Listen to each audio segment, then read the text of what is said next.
¿Ya comenzaron las prácticas con otro docente? No, atrás, préndalo.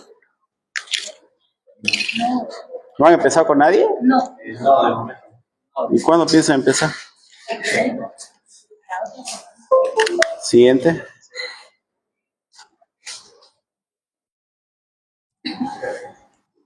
Bueno, esta semana fui considerado por el tema de la inundación y la torrencial lluvia y truenos que hubo, ¿no? Lunes, martes, pero ya la siguiente semana ya no hay nada de eso.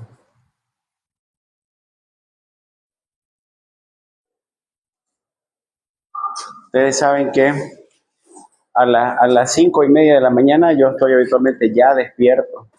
Llueva, truene, parezca todavía de noche, lo que sea.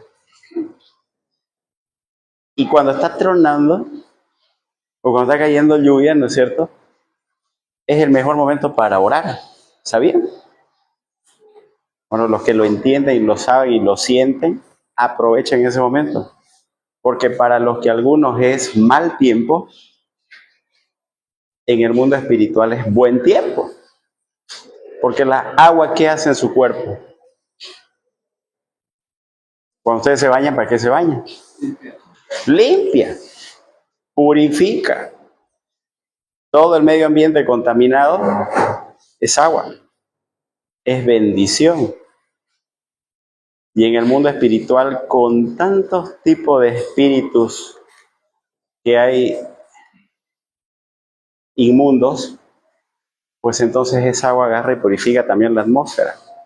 ¿Listo? Entonces véanlo desde ese lado y van a ver cómo su mente va a cambiar. Le ponía en la primera clase ejemplos, ¿no es cierto? Lo que para la enfermera significa el paciente, el familiar del paciente es complicado, se queja mucho, son insoportables, a cada rato me llaman, ya no lo soporto, me cansó, no se lo entiende. Lo que para ellos significa eso. Y ahí detrásito está el interno y más atrásito el estudiante. Escuchan eso. Cuando le dicen al interno, vamos a ver, ese mismo paciente dice, no, es insoportable. La familia es complicada. Sus hermanos son jueces, son fiscales. O sea, ya de entrada estás yendo a perdedor. O sea, ya de entrada te estás sugestionando por lo que el resto de la gente piensa sin haber visto por ti mismo si es real o no es real eso. Lo que para ustedes puede significar algo malo, para mí puede significar una oportunidad. Entonces, cuando me preguntan o dicen en los comentarios, estamos en crisis, dicen, ¿no? Pues yo le digo, usted estará en crisis, yo estoy en Cristo, le digo. ¿Me entienden? Ustedes estarán en crisis, pero yo estoy en Cristo. ¿Se dan cuenta la diferencia? Lo que para la enfermera significa un paciente complejo, para mí significa que está dando de alguna manera a ese familiar un grito de auxilio, alguien sálveme porque estoy cansado, llevo 2 meses, 1 mes y medio de terapia intensiva, otras 3 semanas que no conozco ni siquiera quién es el médico, me dan recetas y no sé para qué, nadie me explica nada, está con la sonda vesical hace 1 mes, con la vía central hace 19 días, no está haciendo popó y ha tenido fiebre y le duele la espalda y le ha salido una escara. Para mí significa, wow, o sea, está gritando de cualquier forma a esa persona, pero nadie le está tirando importancia. ¿Cuál es el mensaje que les quiero traer? El mensaje es de que pónganse en el lugar del paciente, del familiar. Lo que el resto diga, que sea para ellos, pero no para ustedes. Cuando llego temprano y el primer día de clase o de rotación con el interno, yo le digo, Antes de iniciar la visita, ya todos los signos vitales de nuestros pacientes están tomados y registrados por usted. Y con cada paciente me los tiene que reportar. Y cuando llega el momento, entonces yo ya conozco el juego del hospital, ya yo lo conozco todo. Entonces yo agarro y me fijo la presión arterial registrada por enfermería.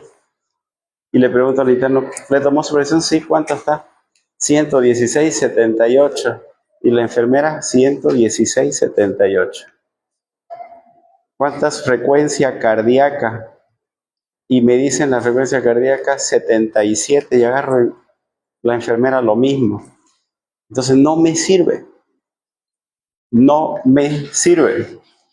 Ni a mí, ni a él, como parte de un proceso de aprendizaje continuo para su vida. Ustedes tienen que corroborar.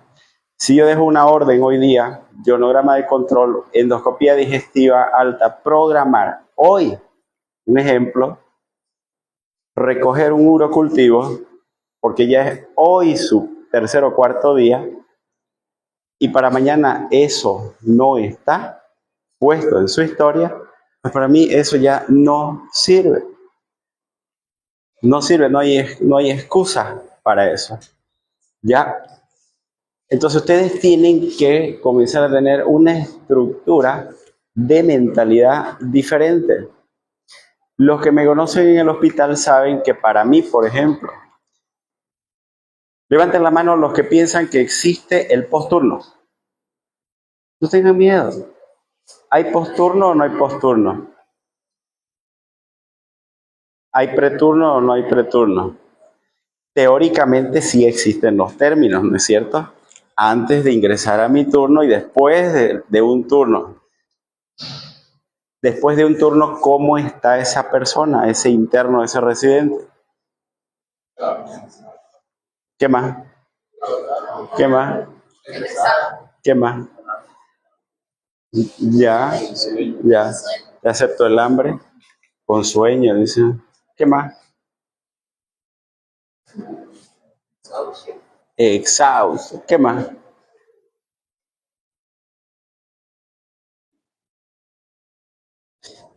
Lo vamos a hacer más fácil. Habíamos dicho que, ¿qué había dicho? Repita. Exhausto. Hambre. Sueño. Estrés. ¿Qué más? ¿Ah? Triste. Ay, caramba. Eso sí que es un golpe bajo. Triste. ¿Qué más? ¿Ah? Feliz. Bueno, está bipolar ese interno. ¿Qué más? ¿Ah? Irritable. Ya. Irritable, ya enojado. ¿Ah? ¿Qué más? ¿Ah? Frustrado.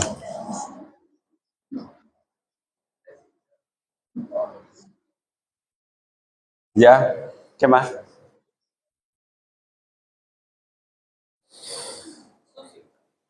Sucio. Sucio. Listo. Vamos a poner acá.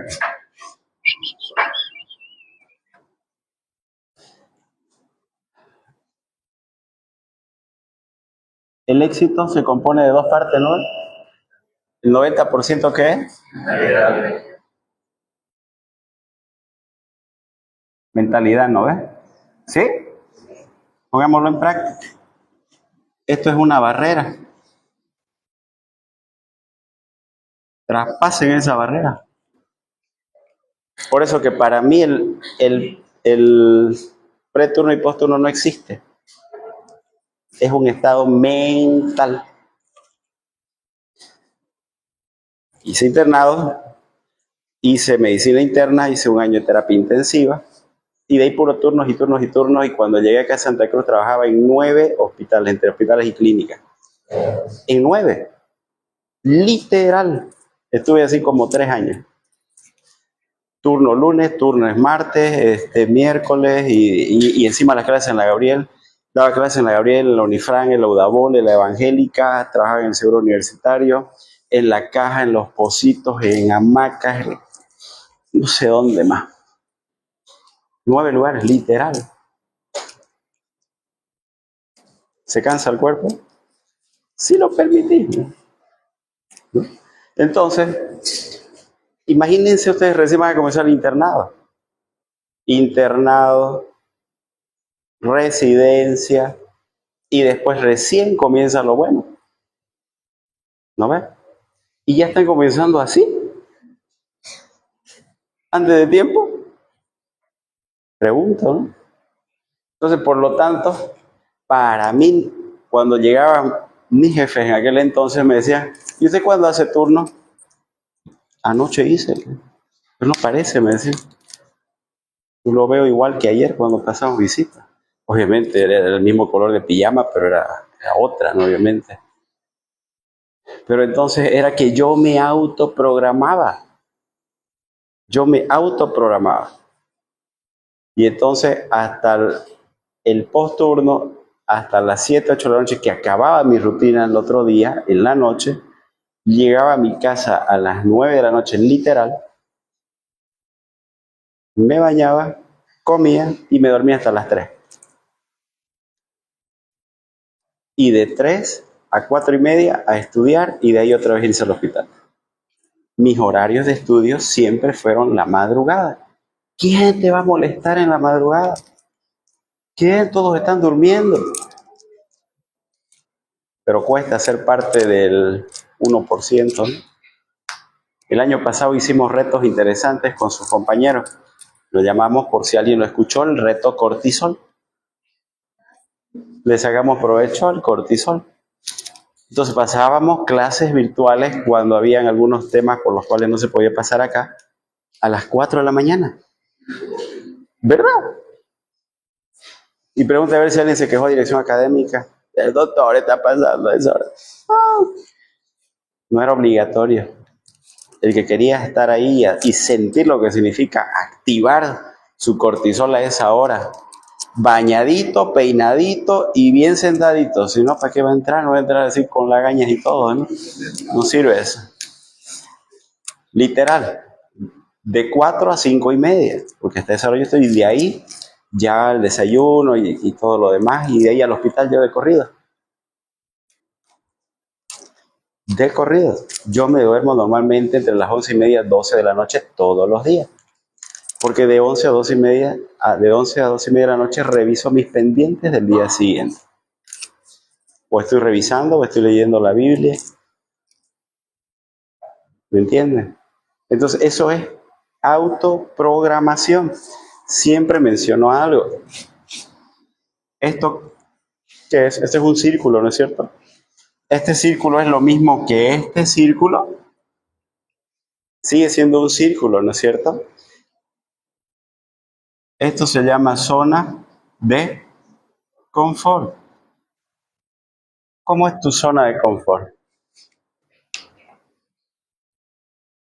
¿Te has limitado a hacer tan pequeñas cositas o lo has reventado tu zona de confort y ya es este tamaño o será de este tamaño que vos mismo has roto tus propias barreras y de decir, no, ¿para qué voy a hacer eso? Lo hago mañana. No, lo hago porque lo hago hoy y hasta que no lo termine no me duermo. Entonces vencí mi zona de confort, avancé, mejoré. Y la diferencia entre el inicio y el fin de año es esto. Pues los que se vayan a esforzar más van a salir de su zona de confort, porque a lo largo del año les voy a proponer retos y los que quieran estar presentes pues se van a beneficiar. ¿Se entiende? Muy bien. Habíamos dicho a lo largo del año que íbamos a hacer qué cosa. Y vamos a hablar sobre este aspecto. ¿Y el otro 10% qué es? El conocimiento técnico. Ahora hablemos de las anemias. ¿No ves? Ya hemos hablado un poco de mentalidad. Entonces, chicos, el preturno y posturno. ¿Hay posturno?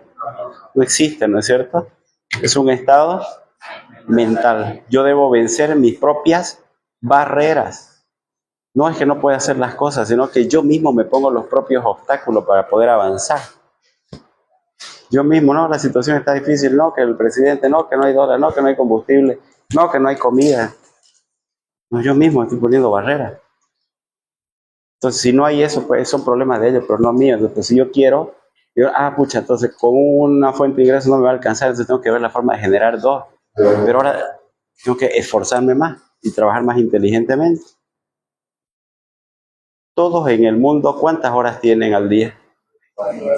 Entonces eso le hace la diferencia. ¿Cuál es la diferencia entre uno que consigue nada y otro que consigue mucho? La productividad está en relación al tiempo. Le voy a dar una clave. El tiempo, ya ustedes ya saben que es el activo mejor valorado que existe en el mundo. Y el tiempo, ustedes lo tienen que dividir en dos partes.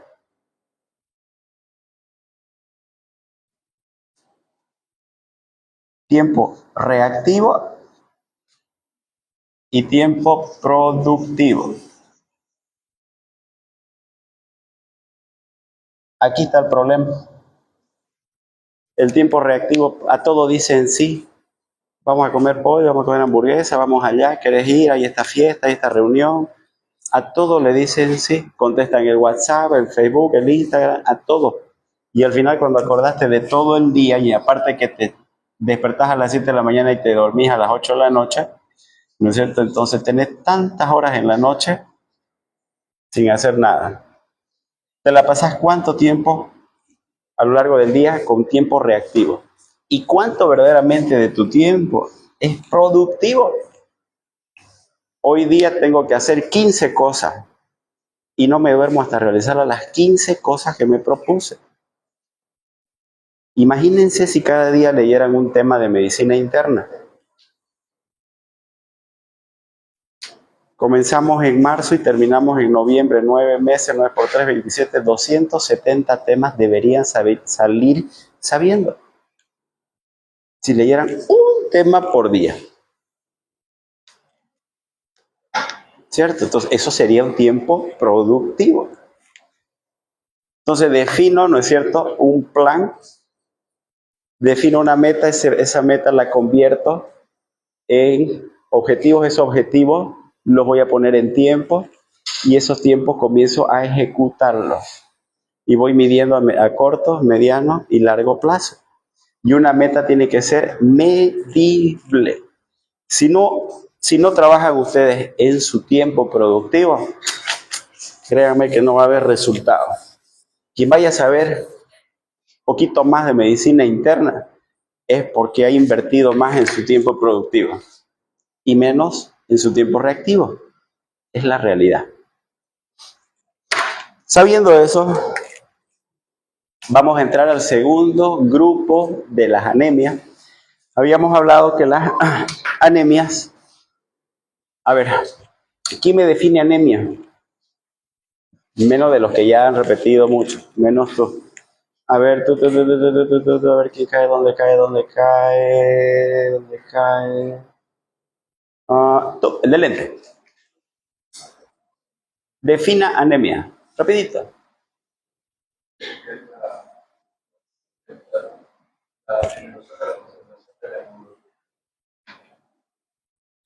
¿Quién viene por primera vez a la clase?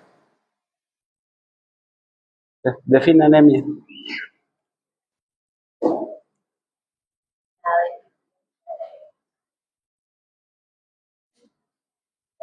¿Quién más es su primera clase?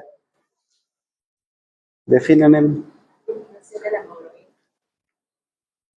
Defina anemia.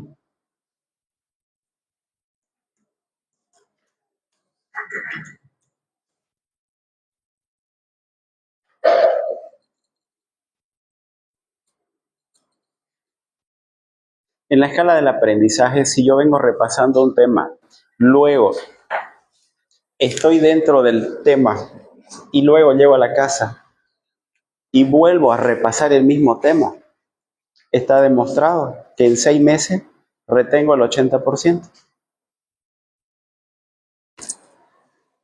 Por eso es que cuando llegan al examen de aquí a un mes, o 2 semanas creo que ya es su examen, ¿no? Cuando llegan al examen, solamente vienen y repasan esto, lo que aquí está escrito. Y el que presencia solamente una conversación, al mes solamente retiene el 15%. El 15%. ¿Quién se acuerda los 4 tomos de Rubier? Que no sea,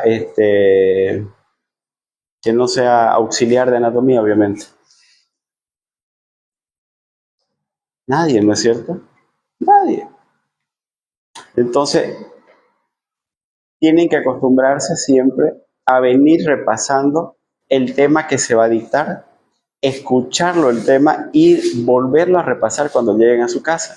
Así cuando ya les toque el examen solamente es una pasadita, pero se le acumulan 3 materias, 4 materias y después dicen no, posterguemos, que es mucho, que no podemos, nos vamos a aplazar, doctor, por favor, por favor.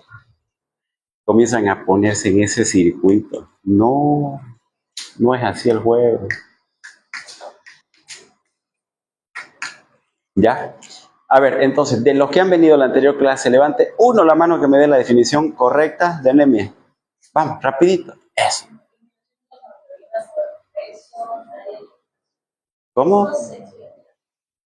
Disminución. No es por. Otra persona. Vamos, rapidito. No, la definición correcta, clara, de inicio a fin. Disminución de la hemoglobina. Disminución de la hemoglobina por debajo de los parámetros considerados como normales de acuerdo a la edad, al sexo y la altura. Esa es la definición más correcta que puedan tener de anemia. Si les hubiese tomado un examen, ¿cuántos hubiesen respondido así? ¿No ve? Y una definición tan sencilla. Habíamos dicho que las anemias tenemos un plan, un paso a paso para poder estudiar un paciente con anemia, ¿no? El paso número 1 es identificar o definir si tiene anemia, ¿no? Y si corresponde a un paciente de sexo masculino o femenino. Entonces, paciente femenino con anemia. El segundo paso, la gravedad, ¿no es cierto? Entonces, leve, moderado, severo. Paciente femenino con anemia leve. Tercer paso, índice hematimétrico. El paciente femenino con anemia leve, hipocrómica, microcítica, que fue lo que vimos la anterior clase. Y dentro de ellas estaban las anemias ferropénicas, enfermedades crónicas, talasemia y sideroblástica. Muy bien. El grupo del medio, las hipocrómicas microcíticas acá, y en el medio nos encontramos acá, anemias normocíticas, normocrómicas. Y están directamente relacionadas a las situaciones de hipoxia. Normalmente frente a una situación de hipoxia, ¿qué es lo que tiene que producirse? Eritropoyetina. Y la eritropoyetina estimula ¿qué cosa? La eritropoyesis. Y la eritropoyesis, ¿no es cierto? Lo primero que va a liberar va a ser reticulocitos. A eso se llama reticulocitosis. Y habíamos dicho que son 2 las causas de reticulocitosis o anemias regenerativas, que son la pérdida aguda de sangre y las anemias hemolíticas, ¿cierto? Entonces, este es el circuito normal que debería ocurrir cuando mi organismo se enfrenta a una situación de hipoxia, ¿sí? Que se estimule la eritropoyetina.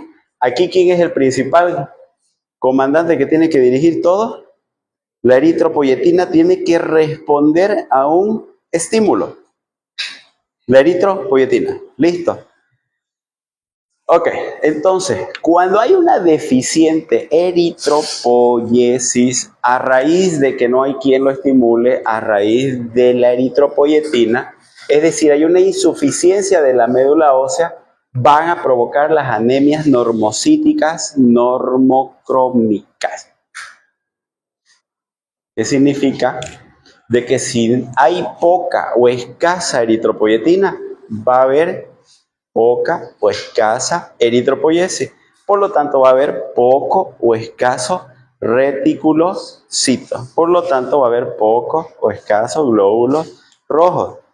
Por lo tanto, la materia prima que se va a utilizar para esos pocos, ya van a ser de que sean tamaño normal y en cantidades normales de hemoglobina dentro. ¿Listo? Dentro de los glóbulos rojos. Entonces, son por eso normocíticas, normocrómicas. Entonces, se caracterizan por reticulopenia y fracaso de la masa eritroide para aumentar en respuesta a la anemia. ¿Listo? ¿Dónde está el problema? De eritropoietina.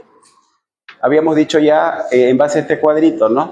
Normalmente en una situación de hipoxia tisular, cuando va a ser estimulada la eritropoiesis, va a haber una reticulocitosis. Pero yo tengo que sacar el recuento corregido de reticulocitos a partir del valor de reticulocitos que vaya a solicitar. Y habíamos dicho que la fórmula es, vamos, ¿quién la sabe? Levanta la mano, rapidito.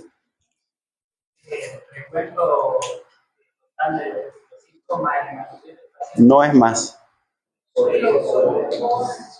el hematocrito del paciente sobre el ideal. Por el hematocrito del paciente, no es hematocrito normal del paciente. Por el hematocrito del paciente, dividido entre hematocrito ideal de referencia, 40%. Con esa fórmula voy a poder sacar el recuento corregido de reticulocito y voy a poder clasificar en anemias arregenerativas o anemias regenerativas. ¿Listo? A regenerativas cuando ese recuento me sale menos del 3%. A regenerativa significa que el problema está en la médula ósea. Por lo tanto, tendré que hacer como siguiente paso, idealmente, una punción aspirativa de la médula ósea que lastimosamente no se hace en nuestro medio, porque si no, imagínense a cuántos habría que hacer. Entonces, como no se puede hacer de rutina todo, se tiene que valorar otros parámetros. Que si viene una anemia asociada a plaquetopenia y leucopenia y se convierte en pancitopenia, ¿listo? Entonces ahí podría convertirse en una probable indicación. ¿Ya? A no ser que también hay alguna otra situación como sangrados, plaquetas menor a 20.000, glóbulos blancos menor a 1.000, neutropenias severas, etc.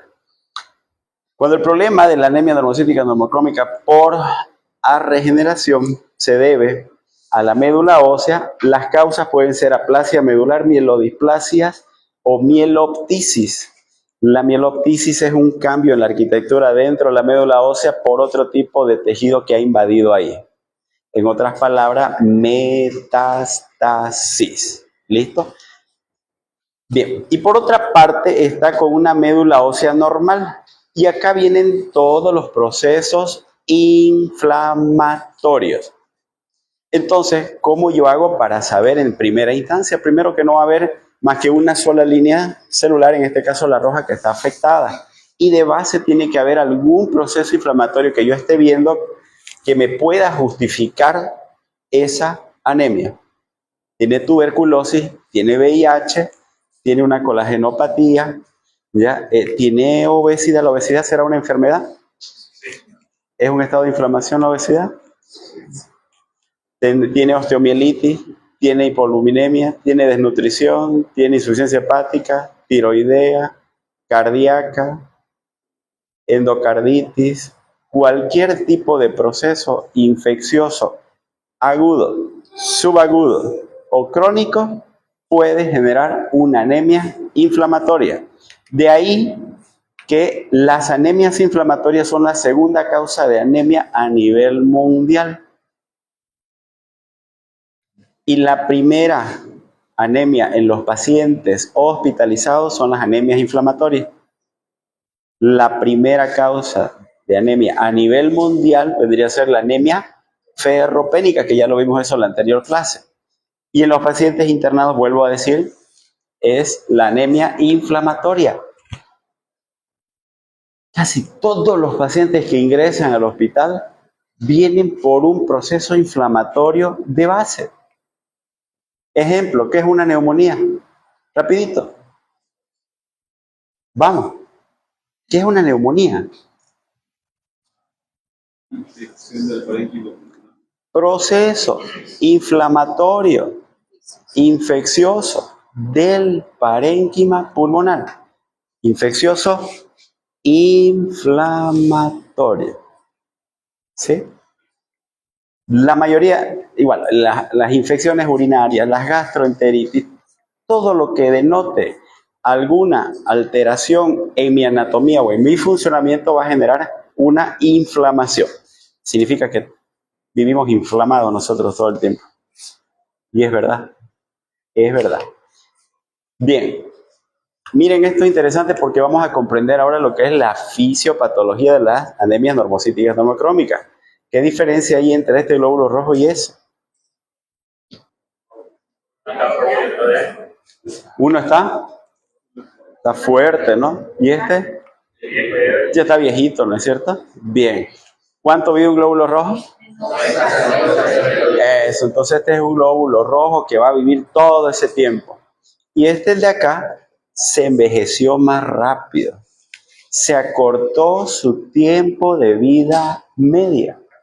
Entonces, uno de los mecanismos fisiopatológicos de las anemias inflamatorias es disminución de la vida media del glóbulo rojo, de 120 a 64 días. ¿Sí? Se acorta el tiempo de vida media. Entonces, por lo tanto, es más fácil de que yo vaya a tener anemia. ¿Bien? Segundo, frente a un estímulo inflamatorio, infecciones, autoinmunidad, cáncer, ya los monocitos y células T activadas van a aumentar en primer lugar la síntesis hepática de hepcidina, que es la hormona que regula las concentraciones de hierro en el organismo.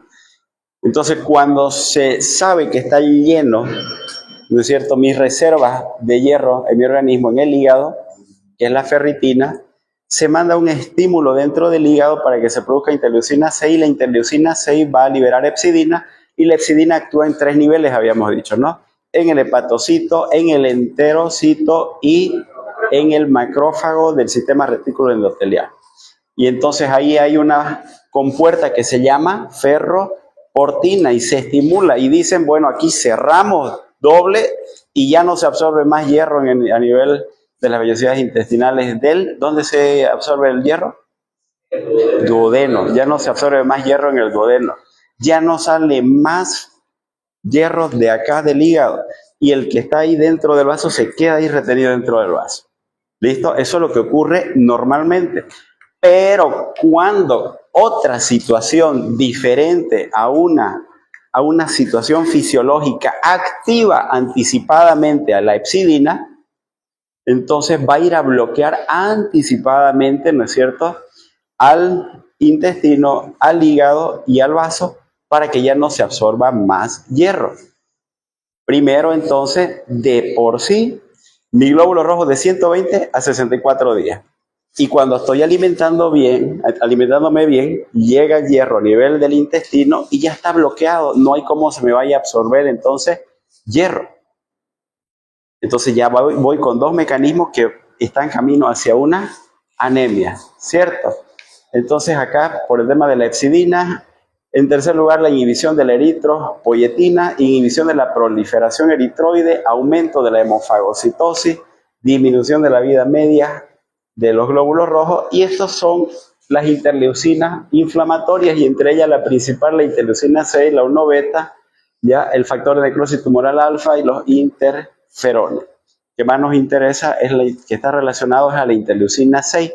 Entonces, donde hay un proceso inflamatorio, agarraron y le operaron por una apendicitis, se complicó con una peritonitis, luego hizo una perforación volvió a entrar a quirófano, se complicó, hizo un shock séptico, lo entubaron, pasó a terapia intensiva, usó vasoactivo, luego utilizó un esquema antibiótico, luego agarró y hizo una neumonía asociada a ventilador mecánica, otro proceso inflamatorio, entró en catabolismo proteico, bajó de peso, perdió masa muscular y puedo seguir. ¿Me entiende? Todo eso, inflamación tras inflamación, tras inflamación, tras inflamación. Y de repente el paciente que ingresó con 13 de hemoglobina, a las 2-3 semanas está con 9.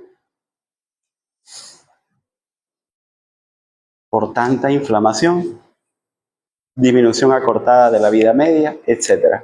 Y es lo que habíamos dicho hace un momento, ¿no?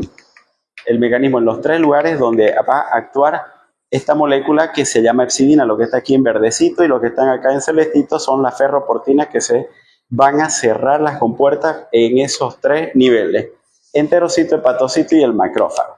Bien, antes se llamaba anemia de las enfermedades crónicas, hoy se llama anemias inflamatorias. Antes se pensaba que en los procesos solamente crónicos se podía ver este tipo de anemia, pero ahora se sabe que en los procesos agudos, subagudos y crónicos sí también están presentes. De causas bacterianas, parasitarias, micóticas, el 95% de los pacientes con VIH tienen anemia de causa inflamatoria. ¿Listo? Procesos inflamatorios y autoinmunes, artritis reumatoidea, lupus, vasculitis, sarcoidosis, las EI, los rechazos crónicos de injertos, los cánceres, leucemia, las quemaduras, las necrosis, traumatismo, etc. Todo lo que me genere inflamación me va a llevar a aquello. ¿Listo? Entonces, me piden valoración por anemia, bueno, y quieren que les resuelva la anemia en un momento, está con 8 de hemoglobina, y me dicen, bueno, normalícenla su hemoglobina. Primero para el proceso inflamatorio. Mientras haya inflamación, va a seguir teniendo anemia. Pero mientras, entonces yo puedo ayudarle externamente. Una anemia tienen que tener mucho cuidado y no dejarse tanto influenciar por el resto de los colegas, sino ustedes tener su propio criterio, que lo van a ir consiguiendo con el tiempo.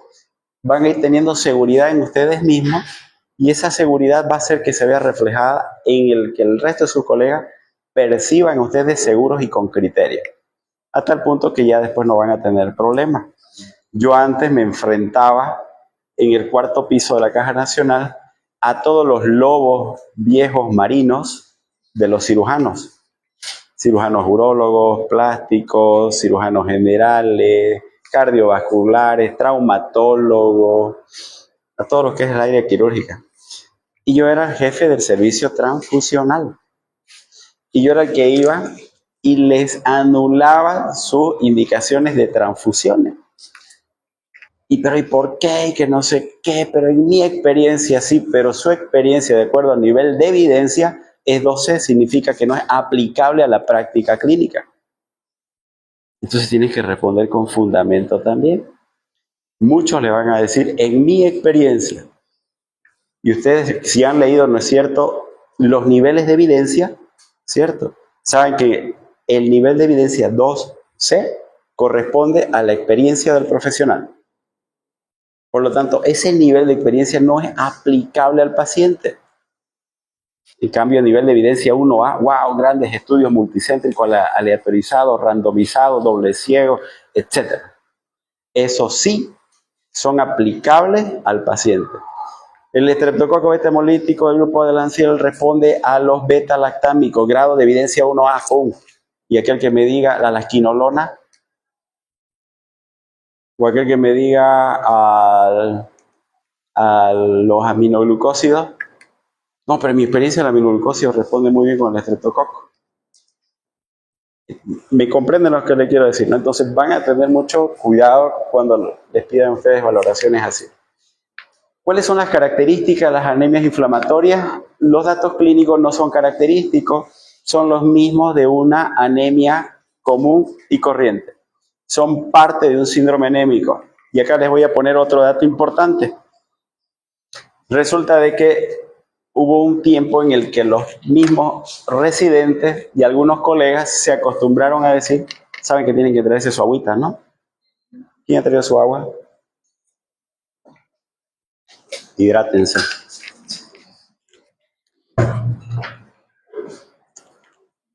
Interconsulta medicina interna, anemia clínica. Wow, anemia clínica. ¿Y por qué no síndrome anémico? Y entonces les digo, a ver, muéstreme la anemia dermatológica. Muéstreme la anemia, la anemia del coloproctólogo, la anemia del cirujano plástico, ¿no? Y puedo seguir. Entonces, tienen que ubicarse bien con el tema de las sospechas o probabilidades diagnósticas, ¿ya? No hay lo que es anemia clínica, es un síndrome anémico. Si van a pedir interconsulta, que sea por un síndrome anémico, pero no pongan anemia clínica. Sabemos que clínicamente todas las anemias comparten la misma sintomatología: palidez, decaimiento, malestar, zumbido, somnolencia. Dependiendo del grado de anemia pueden tener lo mismo. Entonces, depende de la enfermedad subyacente, en realidad, las manifestaciones que puedan tener. En las anemias inflamatorias habitualmente suelen ser moderadas y asintomáticas. La mayoría de las anemias inflamatorias se ubican en ese rango y está el paciente adaptado a ese nivel de hemoglobina. Por eso es que no tiene síntomas. Y si presenta, pueden ser muy sutiles, nada específico. Reticulocitos disminuidos es lo que va a marcar ahí una gran diferencia. Bien, esto es algo que me gusta, esto es algo que les voy a preguntar en su examen. Si quieren sacarle fotos, bueno, parece que ya lo están grabando ahí, ¿no? Siempre pregunto, pero el tema es de que le sacan fotos, lo miran una y otra vez, pero llegado el momento, no responden correcto. ¿Sí? Anemia inflamatoria, ¿ya? Y anemia por deficiencia de hierro, iron, ¿sí? Acá están los 4 parámetros que se evalúan: concentración de hierro sérico, niveles de transferrina o saturación de transferrina o la ferritina. Si hablamos de la anemia ferropénica, ¿cuál es el más importante y lo que primero se depleta? Lo que primero se pierde, los depósitos. Entonces están reducidos. Y lo que aumenta son los niveles de transferrina. No se deben olvidar. O la capacidad de fijación del hierro o la transferrina. Algunos de esos dos son los que se leo. En cambio, en las anemias inflamatorias, si deducimos un poquito, de acuerdo a su mecanismo fisiopatológico que vimos hace un momento, cuando llega la inflamación, se estimula la interleucina 6, la interleucina 6 produce epsidina y la epsidina va a bloquear a nivel de las velocidades intestinales, por lo tanto no se va a absorber hierro. ¿Estamos hasta ahí? El hierro, cuando se absorbe y pasa a la membrana o el vasolateral del enterocito, ¿dónde tiene que irse? A la sangre y ser transportado por la transferrina. Pero como no puede ingresar, entonces no va a haber hierro circulante en mi organismo. ¿Se entiende? Un poquito de razonamiento, ¿no? Entonces, por lo tanto, la mayoría de las veces va a estar reducido en las anemias inflamatorias. Y como va a estar estimulado por la epsidina a nivel del enterocito, a nivel del hepatocito, por lo tanto, mi hierro de depósito que tengo en el hígado va a estar como secuestrado, aumentado. Por eso es que mi ferritina va a estar normal o aumentada en la anemia inflamatoria. Y eso marca, esos dos, principalmente la ferritina marca la diferencia. ¿Se entiende?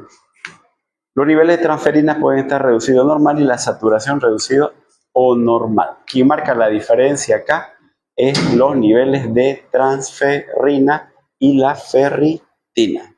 No se deben olvidar. ¿Cuáles son los mecanismos implicados entonces? Hay dos grandes mecanismos. Uno por hipoproliferación, donde están las nefropatías, las insuficiencias endocrinas tiroideas o hipofisiarias, deplesiones proteicas, vale decir disproteinemia o hipoalbuminemia, o la aplasia pura de las células rojas, ¿Listo? Y el otro mecanismo, estamos hablando de anemias normocíticas normocrómicas. En otras palabras, anemia normocítica normocrómica por solo afectación de la serie roja y anemias normocíticas normocrómicas que se acompañan de disminución de las otras dos líneas celulares, pancitopenia. ¿Sí? Y cuando es por pancitopenia, entonces ahí están la mieloptisis, están las anemias aplásicas, y en estos casos es donde sí amerita realizar ¿qué cosa? Función aspirativa de la médula ósea. Por mecanismo de hipoproliferación, ya sabemos que todo esto son bases de procesos inflamatorios. Hablemos entonces de las anemias hipoproliferativas. Aquí hay dos mecanismos dentro de ese mecanismo de la hipoproliferación. Deficiente respuesta o una ausencia misma de la eritropoyetina significa que eritropoyetina, vení, estimular la médula ósea, estamos en hipoxia y nada no escucha. Es como que aquel viejo dicho, ¿no es cierto? Los cambas son flojos y se ve a un cambita en su hamaca, ¿no es cierto? Con su sombrero de sao, durmiendo. Y vienen y la llaman y nunca responde y nunca se levanta, ¿no? Esa es la eritropoyetina en este caso. O hay reducción relativa o absoluta de la síntesis de eritropoyetina. Miren, entonces aquí le están llamando a la eritropoyetina, pero no responde. No responde, o está cansada o está ausente. Entonces la hipoproliferación se asocia frecuentemente a las anemias de origen renal. Entonces para eso es importante conocer de que el índice de filtrado glomerular es importante para ver si hay una afectación en la producción de eritropoyetina. ¿Dónde se produce eritropoyetina? En el riñón. Entonces va a depender también del índice de filtrado glomerular. No por nada los pacientes con enfermedades renales crónicas tienen anemia secundaria a su problema renal crónico. ¿Sí? Entonces para eso es importante saber a partir de cuánto de filtrado glomerular comienza a disminuir mi producción y a partir de cuánto ya no se produce casi nada de eritropoyetina.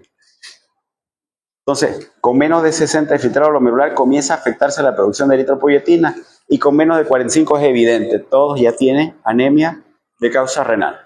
Y en las anemias por estados hipometabólico, hipotiroidismo, hipopituitarismo o de privaciones proteicas, ya hay una reducción de la síntesis también de eritropoyetina.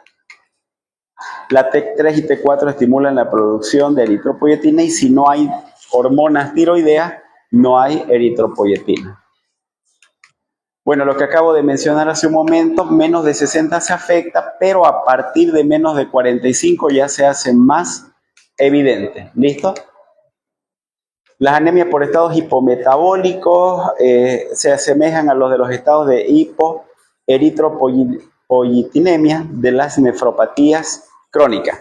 Un dato interesante que deben conocer es de que hasta acá estamos hablando de los mecanismos de hipoproliferación.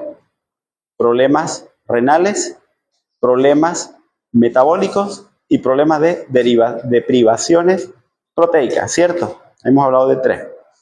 Hipoproliferación. Esas tres situaciones van a hacer de que mi eritropoyetina esté baja, ¿cierto? ¿Sí? Hay una hipoeritropoyetinemia. Hay una eritropoyetina baja. En cambio, hay una situación dentro del mecanismo hipoproliferativo donde la eritropoyetina más bien está elevada. Ojo con ese dato. ¿Ya? Es una aplasia pura de las células rojas, siendo la celularidad en otras series hematopoyéticas normales. Aquí la eritropoyetina está elevada para tratar de compensar este déficit eritroide. Entonces, la única causa congénita que se llama anemia de Blackfan-Diamond es la única eritroblastopenia o aplasia pura de células rojas donde la eritropoyetina se encuentra elevada. Es la única situación.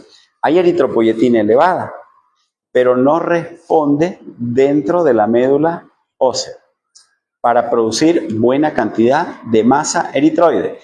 Les pongo un ejemplo parecido. En las leucemias mieloides crónicas, yo tengo leucocitos más de 100.000, 200.000, 300.000, pero todos son incapaces de poder desarrollar su función de defenderme frente a organismos externos. Funcionalmente no son buenos. Y lo mismo ocurre con las plaquetas. Yo puedo tener trombocitosis, pero al mínimo contacto sangrar. ¿Ya? Ocurre acá lo mismo. Puedo tener buena cantidad de eritropoyetina, pero esta eritropoyetina no va a ser lo suficientemente buena como para que vaya a estimular a la masa eritroide. La masa eritroide responda adecuadamente produciendo reticulocitos. Intenta compensar el déficit eritroide. Entonces, la anemia de Blackfan Diamond, ya, la mayoría son adquiridas, pueden ser idiopáticas o secundarias, y cuando son secundarias a un timoma en 30 al 50%. Aquí hay 3 opciones de tratamiento: timectomía, corticoides o inmunosupresores. Puede deberse a neoplasias, a lupus, artritis reumatoidea o infección por el parvovirus B19. Algunos fármacos antiepilépticos, isoniazidas, sulfamidas, también se lo ha visto relacionado. ¿Ya? No se olvide. Aumento de la eritropoyetina, masa eritroide con poca respuesta. Y la poca respuesta es porque hay una muerte celular anticipada o programada por una apoptosis celular. ¿Ya? Se eleva la eritropoyetina, pero tu masa eritroide no comienza a tener su efecto liberando reticulocitos y glóbulos rojos. Hay una aceleración en lo que es la muerte celular. Y se cree que pueden intervenir mecanismos autoinmunes.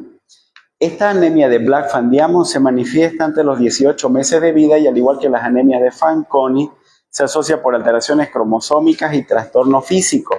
Hay fisuras palatinas, microcefalia, orejas de implantación baja, pulgares ausentes o hipoplásicos, sin dactilia, son pegados los deditos, ¿ya? Cuellos cortos, y pueden haber algunas malformaciones orgánicas como riñones en herradura. Ustedes han debido ver esta imagen por las redes sociales, ¿cierto? ¿Han visto? Hasta memes han hecho. ¿Cuántos años tiene esta chica? Si la han visto su historia por redes sociales. Hasta el año pasado, bueno, tenía 34 años. Sí. Y ella, el característico prototipo de una anemia de Blackfan Diamond. Bien. La eritroblatopenia asociada a timoma habíamos dicho que se presenta en 30-50% de los casos, puede ser de causa autoinmune, y 3 opciones de tratamiento: timectomía, corticoides o inmunosupresores, ¿cierto? No hay mucho que ver ahí. Y el otro, ese es el mecanismo, habíamos dicho, por hipoproliferación. Vuelvo a repetir: anemias de causa renal, anemias por estado hipometabólico y anemias por deprivaciones proteicas. Esas 3 tienen su eritropoyetina disminuida. La causa congénita, que ocasiona una eritroblastopenia o una aplasia pura de la serie roja, se acompaña de una eritropoyetina elevada con una disminución de la masa eritroide por una muerte celular anticipada, ¿cierto?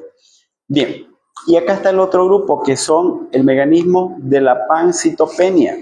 Ya entonces las anemias aplásicas suelen implicar una panhipoplasia de la médula ósea con leucopenia y trombocitopenias asociadas.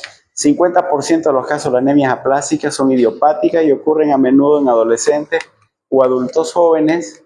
Se los clasifican, miren acá, la causa congénita de las aplasias medulares se llama anemia de Fanconi. Cuidado que se confundan en ambos grupos. En uno, mecanismo por hipoproliferación, hay una eritroblastopenia o una aplasia pura de la serie roja. En la anemia de Fanconi, mecanismo aplasia medular, las 3 líneas celulares están disminuidas. ¿Listo?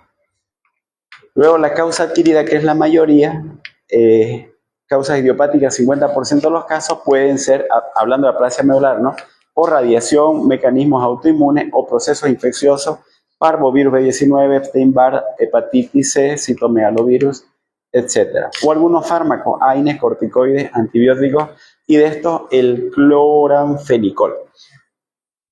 ¿Para qué se utilizaba antes el cloranfenicol?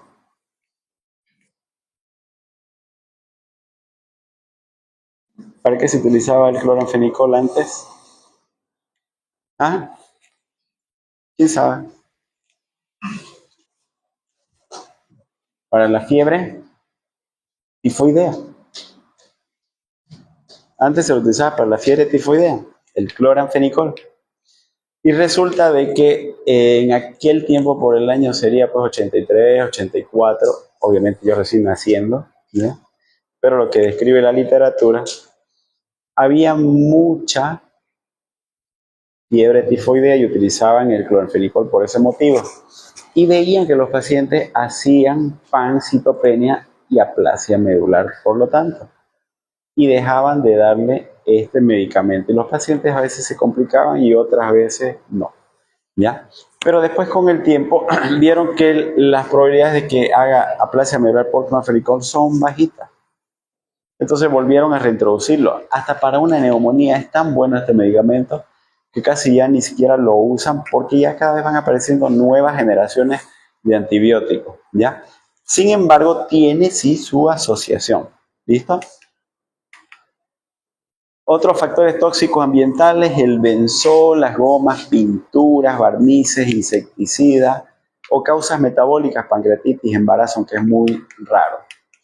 En relación entonces a la anemia de Fanconi, cuadro congénito autosómico recesivo, hay 3 tipos de alteraciones: pancitopenia, roturas cromosómicas y anomalía física. 60% de los casos, malformación de hueso del carpo con hipoplasia, hay acortamiento de los brazos, hay microcefalia, hay estrabismo, también hay riñón en herradura o agenesias y hiperpigmentaciones cutáneas. Este es el paciente.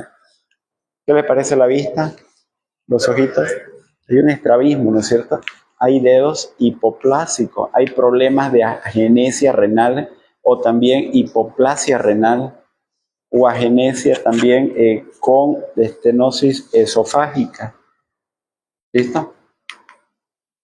La clínica del paciente con aplasia medular no es difícil identificarla. No es lo mismo un paciente que tiene pancitopenia, por ejemplo, por una anemia megaloblástica, en una persona adulta mayor que ya no tiene placa dentaria, ¿ya? Que un paciente joven que tenga una pancitopenia. Es más fácil de identificar que de decir, eso lo más probable es que sea una aplasia medular. ¿Por qué? Porque va a dar clínica de la disminución de sus 3 líneas celulares. Se va a manifestar clínicamente. Significa que su anemia, sus síntomas van a ser acentuados. La disminución de los glóbulos blancos, la serie blanca, la leucopenia, se va a manifestar como un síndrome infeccioso por gémenes atípicos, localizaciones atípicas, etc. Y la plaquetopenia como un síndrome hemorrágico.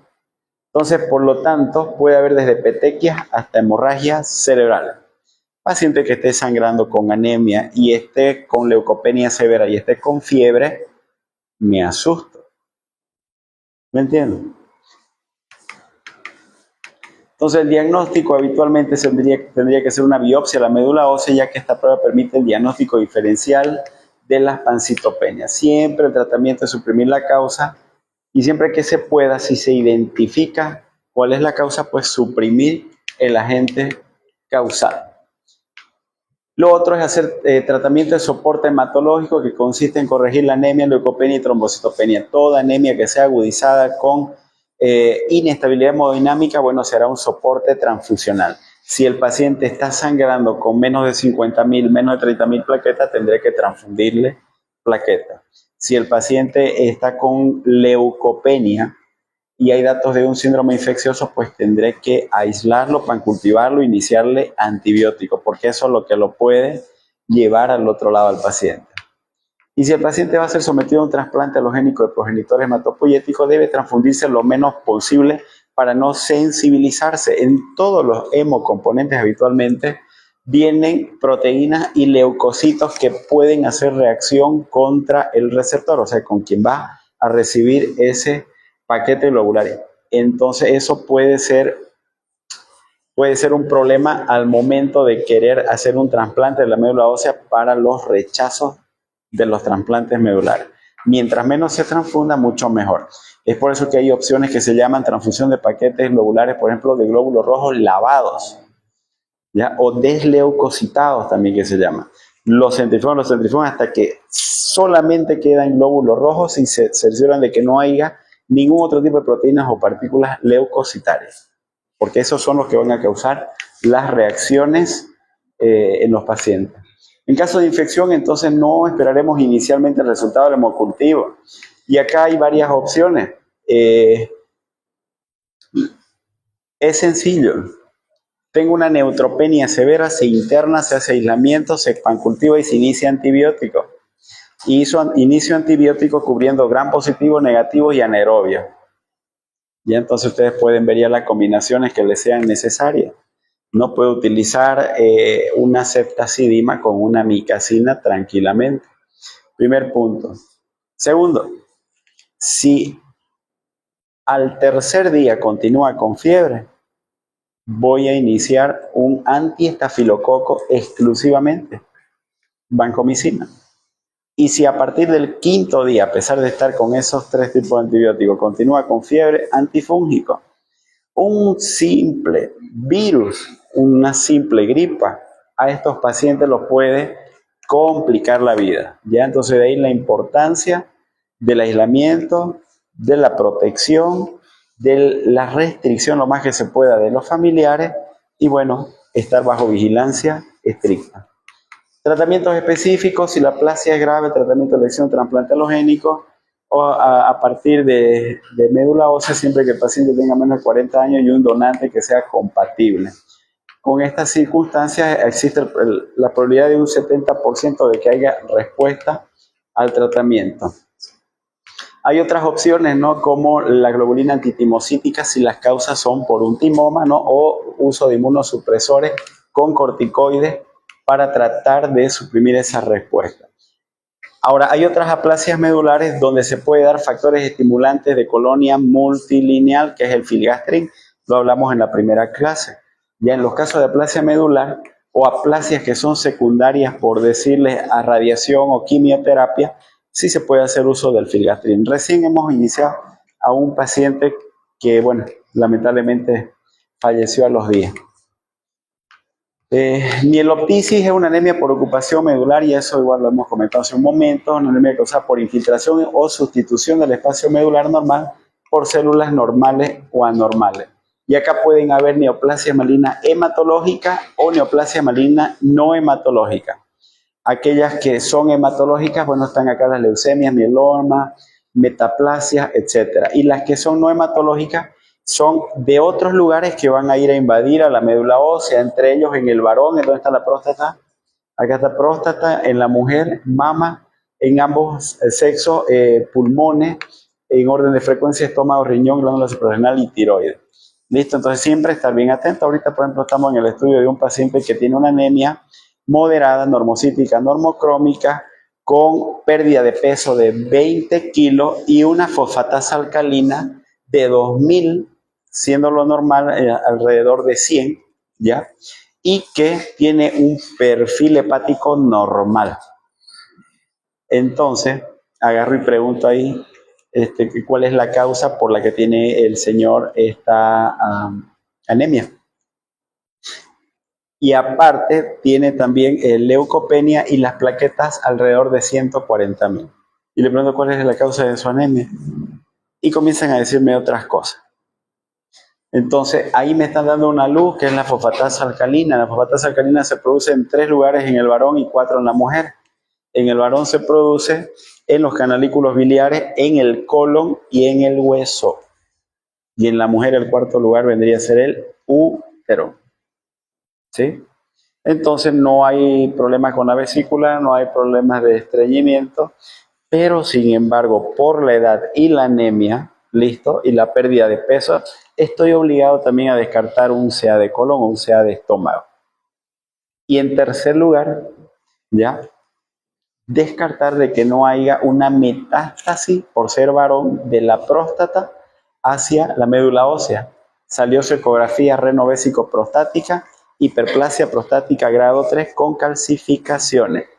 Siguiente paso, biopsia prostática. Y ahí nos va a salir verdaderamente si hay o no hay. Y si se confirma, lo más probable es que sea eso. Y si hay eso, ¿cómo lo voy a confirmar? Entonces pediré una gammagrafía ósea. ¿Se entiende? ¿Por dónde va el circuito? Eso es estudiar por problemas. ¿Ya? Muy bien. Entonces, acá suele llegar a ser necesario en algunos casos una biopsia medular. El tratamiento es de la enfermedad subyacente o soporte hematológico si así lo amerita. Bueno, en general habíamos dicho que las anemias son de causa inflamatoria, ¿no es cierto? Y la inflamación se debe principalmente por disminución en la producción de eritropoyetina. Entonces, el tratamiento principalmente de la anemia inflamatoria, además de tratar la causa subyacente, va a ser llenar el tanque con eritropoyetina. Y si el hierro sérico es bajo y no hay proceso infeccioso asociado, tendré que darle también hierro parenteral. Tendré que darle hierro parenteral. ¿Listo? Entonces, no se olviden. Me van a ver ustedes utilizar bastante la eritropoyetina. A ver, un caso clínico, paciente de 55 años de edad con antecedentes de diabetes tipo 2 y desde hace 20 años sin un régimen alimenticio ni control médico adecuado. Se queja que desde hace 6 meses se siente más cansado, ha perdido peso y tiene náuseas a las comidas. Este es su hemograma, esta es su función renal. Morfológicamente, ¿qué anemia tiene? Normocítica, normocrómica. Muy bien. ¿Cuál es la causa?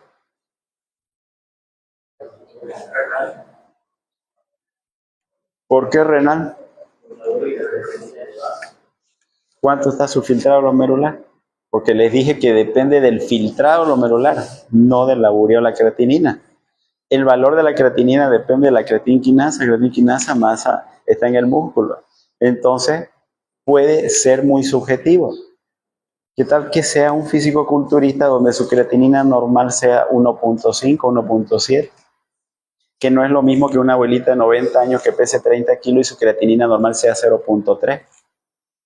¿Sí? Entonces, para eso ustedes tienen que sacar el índice de filtrado glomerular, fórmula de Cockcroft-Gaul, algo rápido. ¿Cuál es? Vamos. Cockcroft-Gaul, por 2 puntos. Rapidito. 120. No. A ver, a ver, a ver. 140 menos la edad del paciente por el peso sobre 72 por la creatinina sérica. Si es en mujeres por 0,25. Casi. 0,25. Por 0 puntos. 85. ¿Ah? 0,85. Por 0 puntos. Por 0 puntos. Casi. Estuviste así. Por poquito. ¿Sí? Por 0.5. Por 0.5. Por 0.5. Vamos, saquen. En este caso es una paciente femenina. Y le vamos a poner de peso, un peso estándar, 60 kilos. ¿Cuánto es su filtrado glomerular? Ya escucharon la fórmula. 140 menos la edad por el peso dividiendo la creatinina por 72 y si es mujer el resultado por 0.5.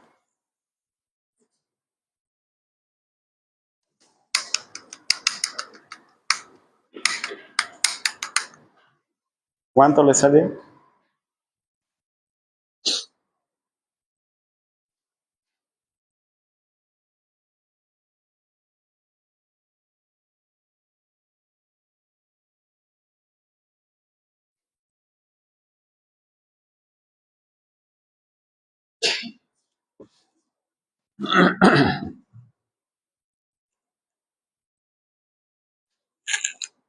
¿Ya?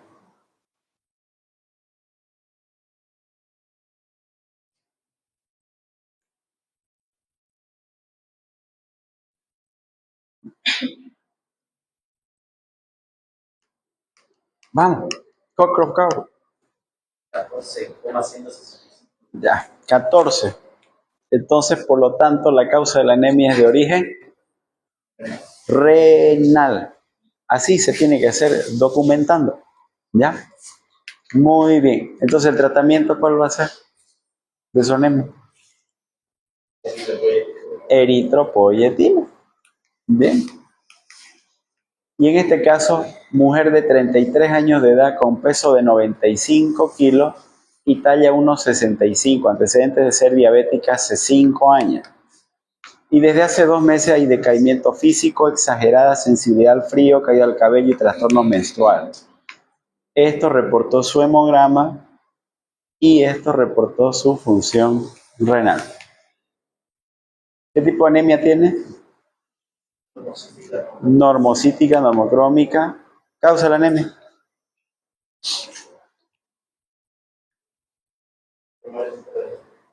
¿Ah?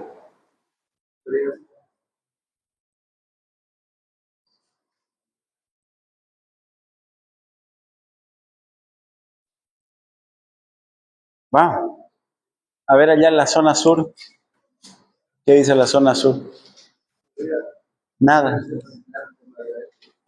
Podría ser renal por la diabetes. ¿Con 5 años será que hay afectación del riñón?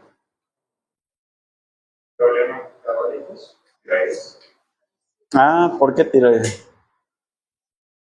Bueno, el peso, sensibilidad al frío, trastornos menstruales.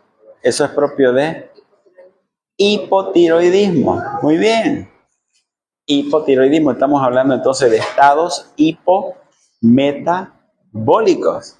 ¿Cierto? Entonces lo más probable es que la causa de esta anemia sea por un hipotiroidismo. ¿Qué estudio le voy a pedir entonces? T3, T4, TSH sobre todo, ¿no?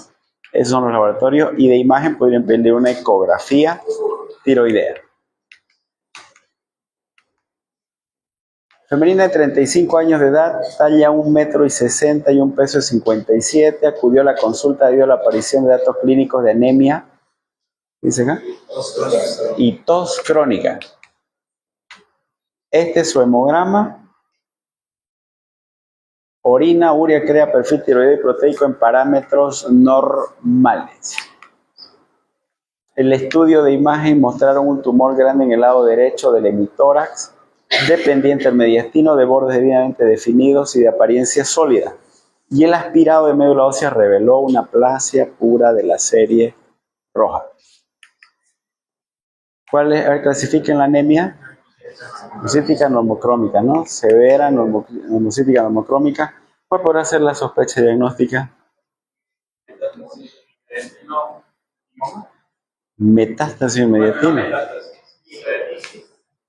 Ya, estoy de acuerdo. ¿Ah? Dentro de las aplasias medular una causa, ¿no es cierto? El timoma, ¿sí? Y el timoma, ¿a qué lo llevó? O sea, ¿qué parte de qué es el timoma? De una aplasia pura de la serie roja exclusivamente, ¿no? Porque acá la serie, ¿dónde está la serie blanca? Normal y serie plaquetaria normal, ¿sí? Muy bien. Ok, jóvenes. A ver, el último.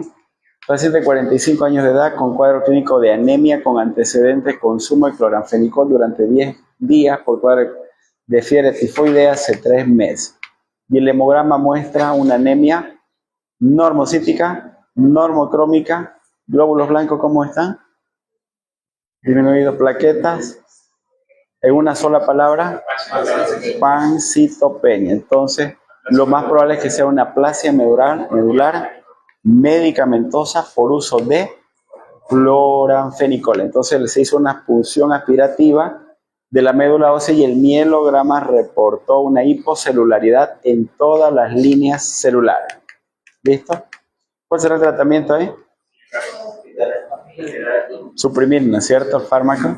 Y bien, para finalizar, jóvenes, les traigo un versículo, primero de Juan 5:14, y dice: esta es la confianza que tenemos en Él, que si pedimos alguna cosa conforme a su voluntad, Él nos va a oír. Siempre acostúmbrense ustedes jóvenes, en las mañanas o en las noches, ¿ya?, a entregar su vida al Señor y que ustedes le pidan de que sus propósitos y su voluntad que Él tiene para con nosotros sea alineada con la voluntad que yo quisiera tener. Muchas veces hacemos por nuestra voluntad las cosas y nos sale mal, pero no es porque tengamos que enojarnos nosotros con nosotros mismos, es porque algo mejor quizás va a venir y era la voluntad del Señor que ocurra eso, pero no es su verdadera voluntad lo que quieren ustedes. Siempre pidan con un corazón predispuesto porque Él está presto para oír. No hay nada peor de un ciego que no quiera ver o un sordo que no quiera escuchar. El único que nos va a escuchar verdaderamente al corazón predispuesto es nuestro Señor Jesucristo. Que Dios los bendiga poderosamente, jóvenes, y los veo a partir del día lunes en el hospital. Chao. Y nos vemos mañana.